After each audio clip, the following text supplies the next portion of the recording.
할렐루야. 6월 22일 월요일 새벽 기도회를 시작하도록 하겠습니다. 사도신경으로 우리의 신앙을 고백하시겠습니다. 나는 전능하신 아버지 하나님 천지의 창조주를 믿습니다. 나는 그의 유일하신 아들 우리 주 예수 그리스도를 믿습니다.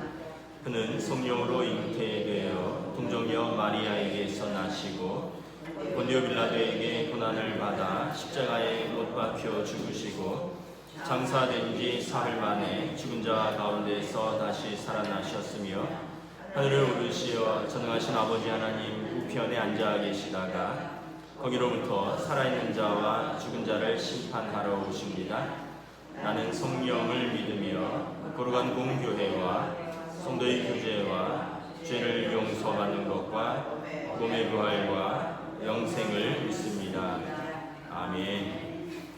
찬송가 384장 찬양하시겠습니다. 찬송가 384장입니다.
신명기 34장 1절부터 12절까지 말씀입니다.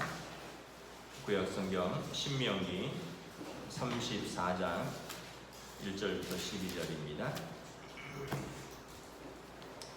다 찾으신 줄 알고 저와 여러분들이 한 절씩 교도하도록 하겠습니다. 신명기 34장 1절부터 마지막 절입니다.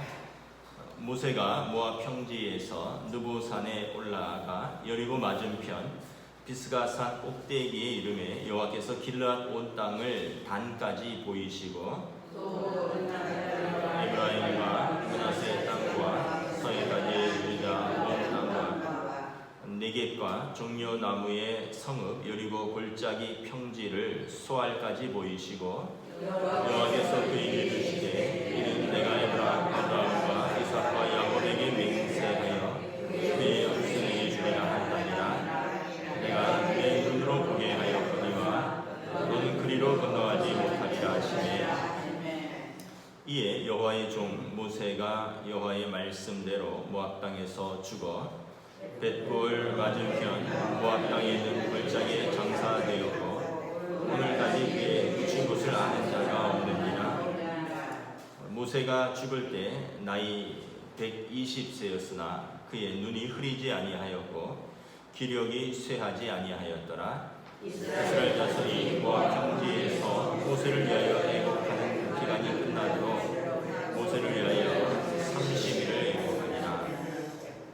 모세가 눈의 아들 여호수아에게 안수하였으므로 그에게 지혜의 영이 충만하니 이스라엘 자손이 여호와께서 모세에게 명령하신 대로 여호수아의 말에 순종하였더라. 그 후에는 이스라엘에 모세와 같은 선지자가 일어나지 못하였나니 모세는 여호와께서 대면하여 하시는 자여 여호와께서 그를 애굽 땅에 보내사 바로와 그의 모든 신하와 그의 온 땅의 모든 이적과 기사와 모든 큰 권능과 위엄을 행하게 하시며 온 이스라엘의 목전에서 그것을 행한 자이더라. 아멘. 네, 할렐루야. 새로운 또 하루 새로운 한 주간이 시작되었습니다. 그리고 우리가 이제 신명기를 오늘로 마치게 됩니다. 제가 어제 이제 새벽 기도를 밤에 준비하면서 드디어 그분이 돌아가시는구나 그랬어요. 그랬더니 저희 아내가 누가 돌아가시느냐 해서 모세가 돌아가신다. 우리가 신명기에서 모세와 함께 울고 웃으면서 한 2달을 보냈던 것 같은데 2달이 지났나요? 네, 이제 모세가 이제 드디어 사명을 마치고 이제 하나님께 돌아갑니다. 모세가 보면 어떻게 보면 모세를 통해서 우리의 인생을 이렇게 볼 수가 있습니다. 첫 번째는 하나님의 주권입니다. 모세가 태어날 때 모세가 살고 죽는 것 다 하나님이 관여하셨습니다. 어렸을 때 우리가 왜 태어나는지 잘 모르고 또 어렸을 때 우리가 왜 그곳에 사는지 어떻게 그런 환경에서 살게 되었는지 그런 사람들과 살게 되었는지 또 어떻게 그런 교육을 받고 그런 곳으로 이사가고 또 그런 곳에서 직업을 가지고 뭐 이런 것이 다 이해가 안 될 수가 있습니다. 여러분 모세의 삶을 보면 모세가 하나님을 만나기까지 아마 그의 삶이 이해가 되지 않았을 것입니다. 개인적으로 보면 그는 어렸을 때 히브리 노예의 아들로 태어났습니다.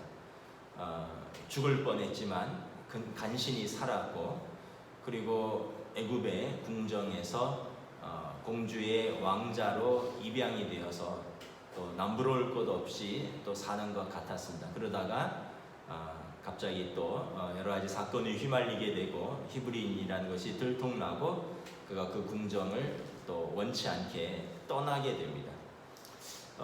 그리고 미디안 광야에서 또 40년을 어떻게 보면 낭비하는 것 같은 인생을 살게 됩니다.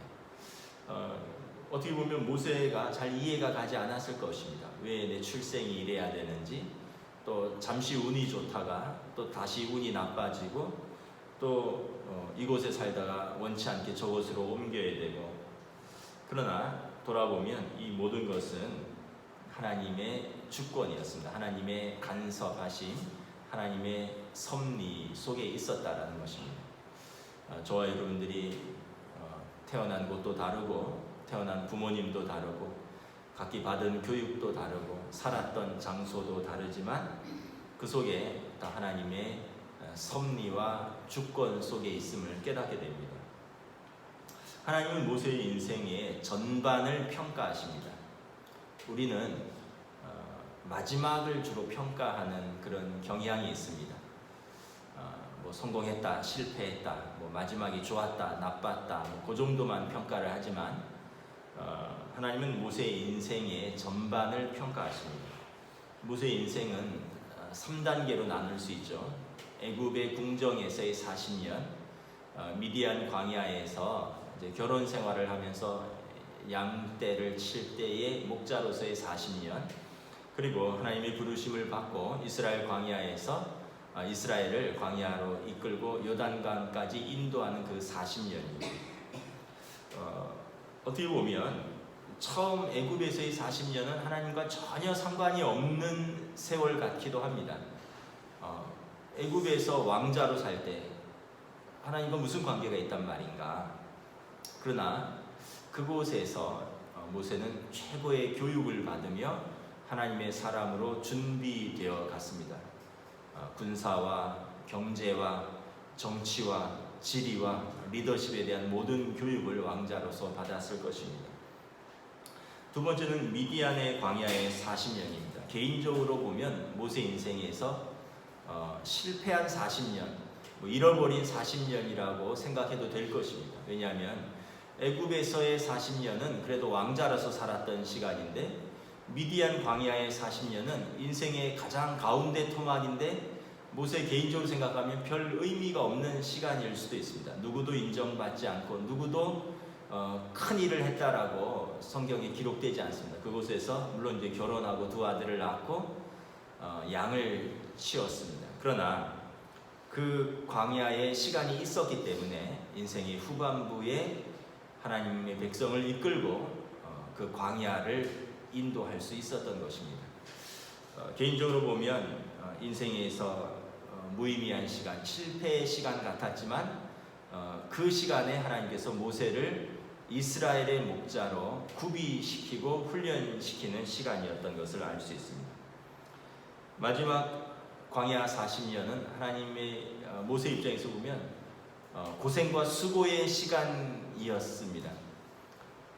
시큰 고생하고 얼마나 수고했는지 모세가 하나님 앞에서 죽고 싶다고 한 표현이 나옵니다. 내가 이 백성을 내가 낳았습니까? 왜 나에게 이 무거운 짐을 지우십니까?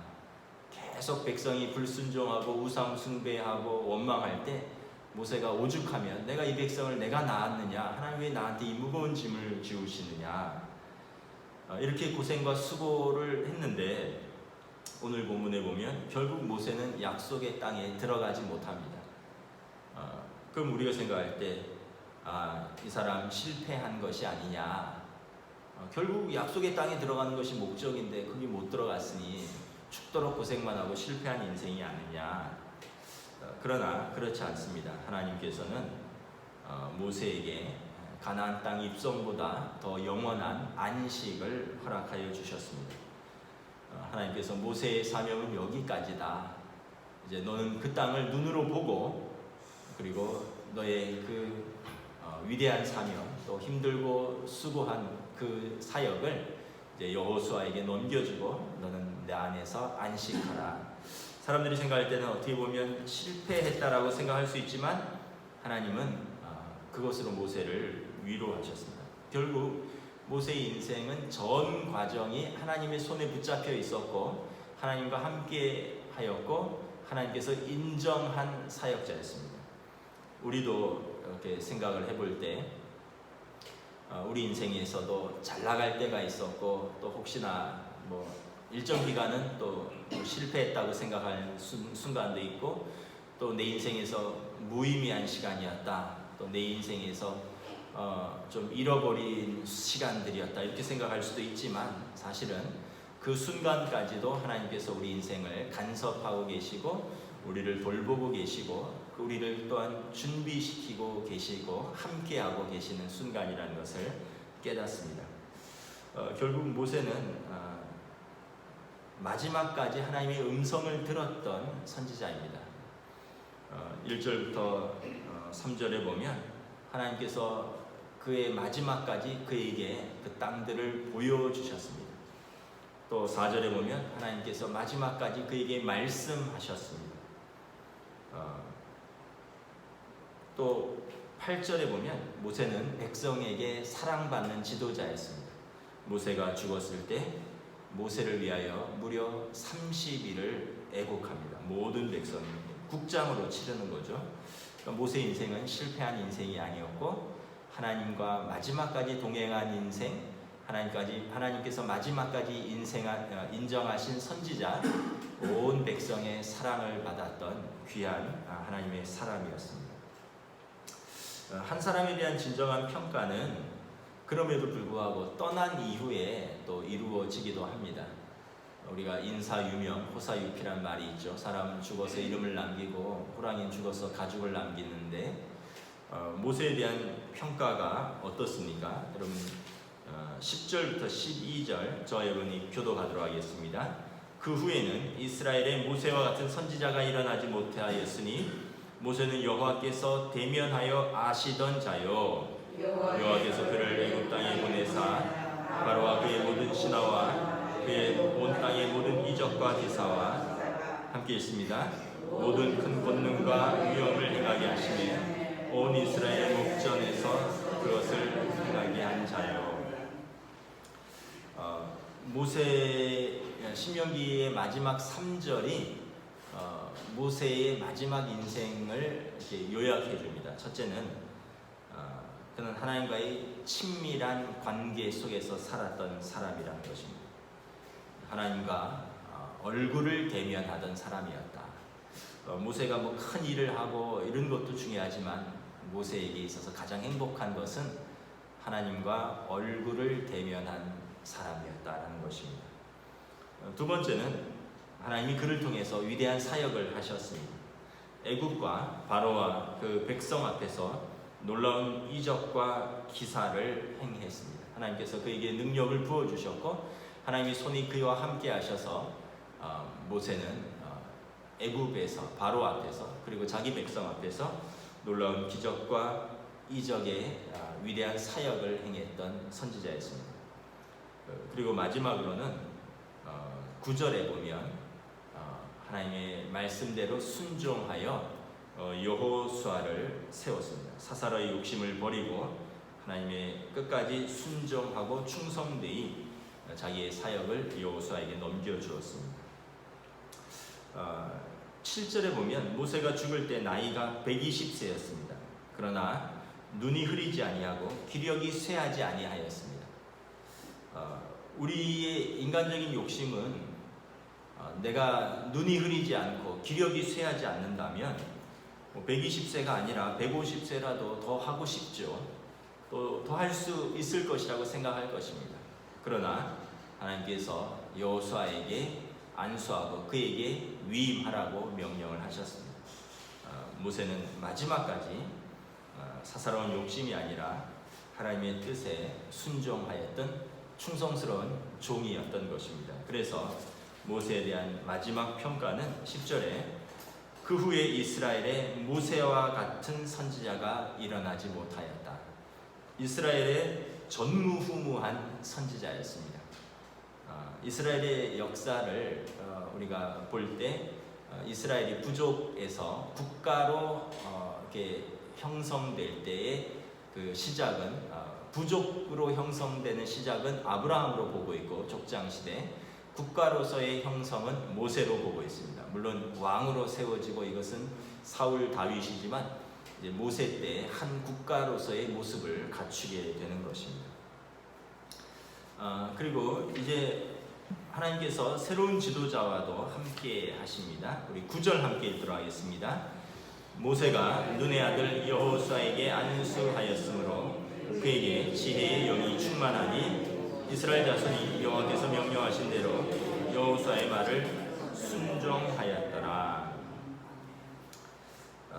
하나님께서는 하나님의 사역을 하나님의 사람들을 통해서 계속 하십니다. 우리가 생각할 때 이 위대한 사람이 없으면 하나님의 사역을 어떻게 감당하나, 그것은 우리의 걱정이고, 하나님은 여호수아를 통하여 약속의 땅에 들어가서 정복하고 땅을 분배하고 새로운 역사를 계획하는 그 사역을 계속 하십니다. 여호수아에게 어떻게 보면 잠깐 네 가지를 살펴보도록 하겠습니다. 첫째는 하나님께서 여호수아에게 능력을 부어주셨다라는 것입니다. 오늘 9절에 보면 지혜의 영이라고 말씀을 합니다. 지혜의 영은 성령의 사역을 말합니다.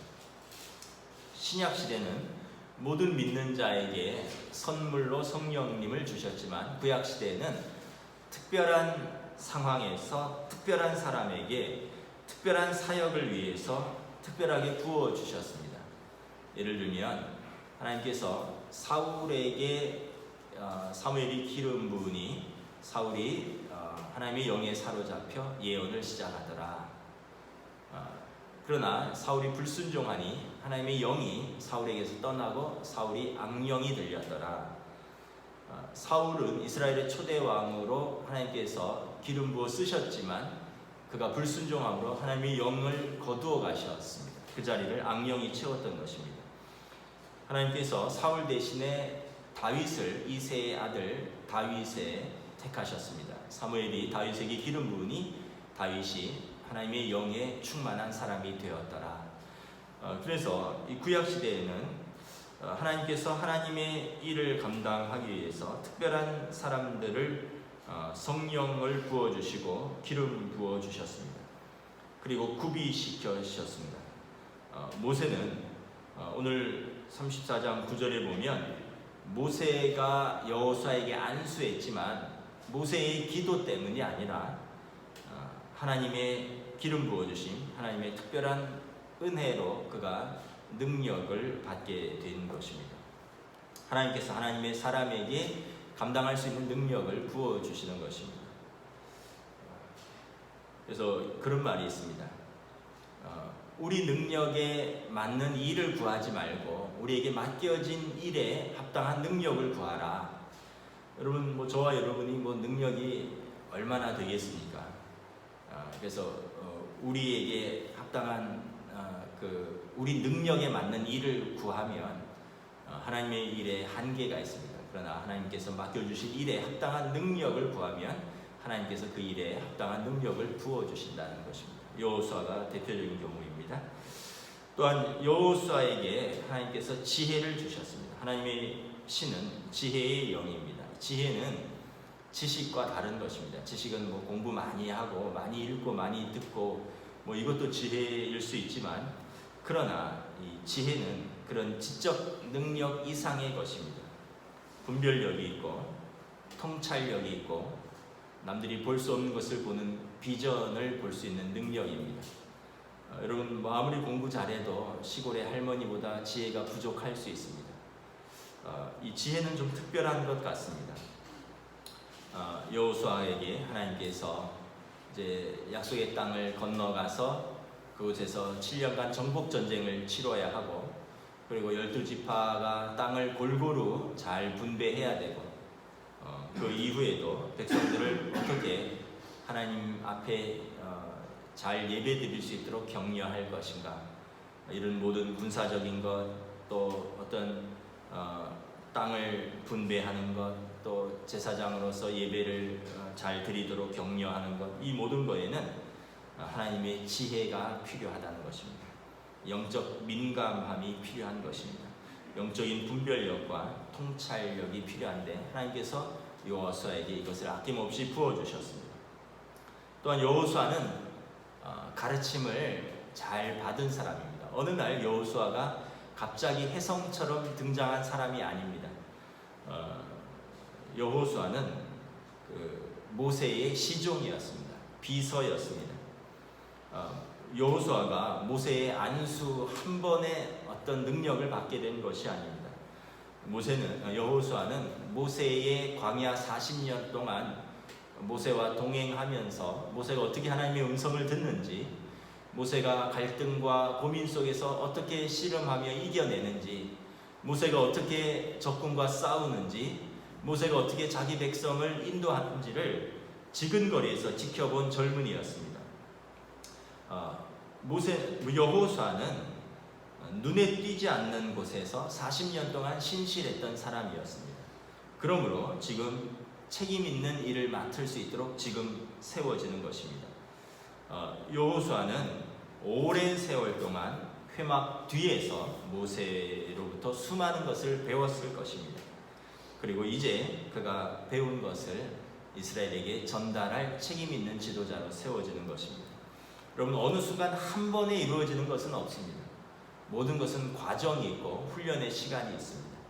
우리는 나에게 이런 큰 일을 갑자기 맡겨주시면 내가 잘할 텐데, 그러려면 먼저 지금 나에게 맡겨진 작은 일을 충성해야 됩니다. 하나님께서 그 모든 과정 속에서 우리를 준비시키는 것을 여호수아를 통해서 볼 수가 있습니다. 그리고 마지막으로 여호수아는 하나님께 의존한 지도자였습니다. 여호수아 1장에 보면 여호수아가 두려워합니다. 내가 이 일을 어떻게 감당할까?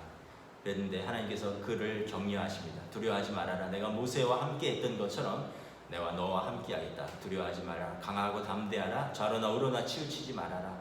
내가 모세와 함께 한 것처럼 너와 함께 하겠다. 여호수아는 하나님께 의지했습니다. 여호수아가 아무리 하나님께서 그에게 지혜와 또 은사를 부어주셨다 해도 두려웠을 것입니다. 그에게 맡겨진 다양한 일들, 지도자로서 또 행정가로서 또 전쟁을 지휘해야 되는 군사 지도자로서 또 온 백성 앞에서 하나님의 뜻을 전파하는 설교자요 예언자로서 또 모든 백성의 재판을 진행하는 재판장으로서 억울한 사람들의 이야기를 들어주는 상담가로서 자기 능력 이상의 일들을 해야 되는데 하나님 앞에 의지하지 않으면 그가 할 수 없다는 것을 아마 모세의 삶을 통해서 배웠을 것이고 그도 철저하게 하나님께 의지했을 것입니다. 그래서 여러분, 신앙은 의존하고 순종하는 것입니다. 내가 잘나서 하는 것이 아니라 하나님을 내가 의지하고 하나님 뜻에 순종함으로 하나님의 일들을 이루어가는 것입니다. 우리가 하나님을 위해서 시도하는 모든 일들, 하나님께서 우리에게 주신 모든 사역들은 우리가 순종하고 또 우리가 의지하지 않으면 결코 성공할 수 없는 것입니다. 하나님께서 자신의 일을 위해서 사람들을 임명하실 때는 그분에게, 그 사람에게 충분한 능력을 주신다는 것을 믿고 오늘도 우리는 하나님께 의지하는 것입니다. 하나님의 사역은 하나님의 뜻에 따라 하나님의 사람들에 의해서 중단되지 않고 계속될 것입니다. 모세와 여호수아의 일을 통해서 우리가 볼 수 있는 것입니다. 우리 인생은 성령 안에서 갈수록 아름다워지는 인생이 될 것입니다. 그리고 마지막에는 가장 좋은 것이 기다리고 있을 것입니다. 디모데후서에서 사도 바울이 이야기한 것처럼 내가 달려갈 길을 마치고 나에게 이제 의의 면류관이 예비되었다. 모세가 달려갈 길을 마치고 이제 그 영원한 안식에 하나님 품에 안기는 것처럼 우리 인생도 하나님 앞에서 우리에게 맡겨진 가장 좋은 것을 향하여 오늘도 저와 여러분이 믿음으로 신실하게 그리고 충성스럽게 달려갈 수 있는 시간들이 될 수 있기를 주님의 이름으로 축복합니다. 이것으로 신명기를 마치겠습니다. 내일부터는 시편입니다. 기도하겠습니다. 하나님 감사합니다. 우리가 모세의 퇴장을 보면서 모세의 인생 전체를 바라봅니다. 이해할 수 없었던 순간들, 가리워진 것은 여호와 하나님께 속한 것이요 우리에게 나타난 것은 우리와 우리 자손들에게 주신 것이니 우리가 그의 말씀에 순종할 것이니라. 모세의 인생에서 가려진 부분들, 이해할 수 없는 부분들, 그러나 또 드러난 부분들, 명확하게 부르신 부분들, 명확하게 하나님께서 시키신 일들, 그러나 또 약속의 땅에 들어가지 못하는 그 아쉬움, 이 모든 것이 하나님의 섭리요 또 하나님의 인도하시며 그것은 결코 실패가 아니라 끝까지 하나님의 음성을 들었고 하나님이 보여주신 땅을 보았고 하나님과 대면하던 전무후무한 이스라엘의 위대한 선지자로 하나님과 백성이 인정한 모세였습니다. 그리고 그도 하나님의 뜻에 따라 충성스럽게 사역하고 퇴장하고 새롭게 새로운 지도자를 통하여 이스라엘의 새 역사를 이어가는 것을 바라봅니다.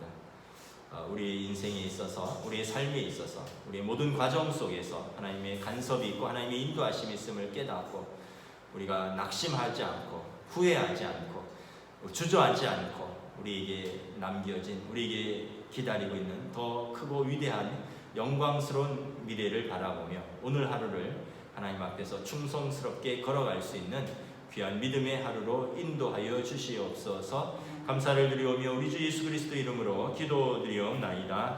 아멘. 하늘에 계신 우리 아버지 이름을 거룩하게 하시며 아버지의 나라가 오게 하시며 아버지의 뜻이 하늘에서와 같이 땅에서도 이루어지게 하소서. 오늘 우리에게 일용할 양식을 주시고 우리가 우리에게 잘못한 사람을 용서하여 준 것 같이 우리 죄를 용서하여 주시고 우리를 시험에 빠지지 않게 하시고 악에서 구하소서. 나라와 권능과 영광이 영원히 아버지의 것입니다.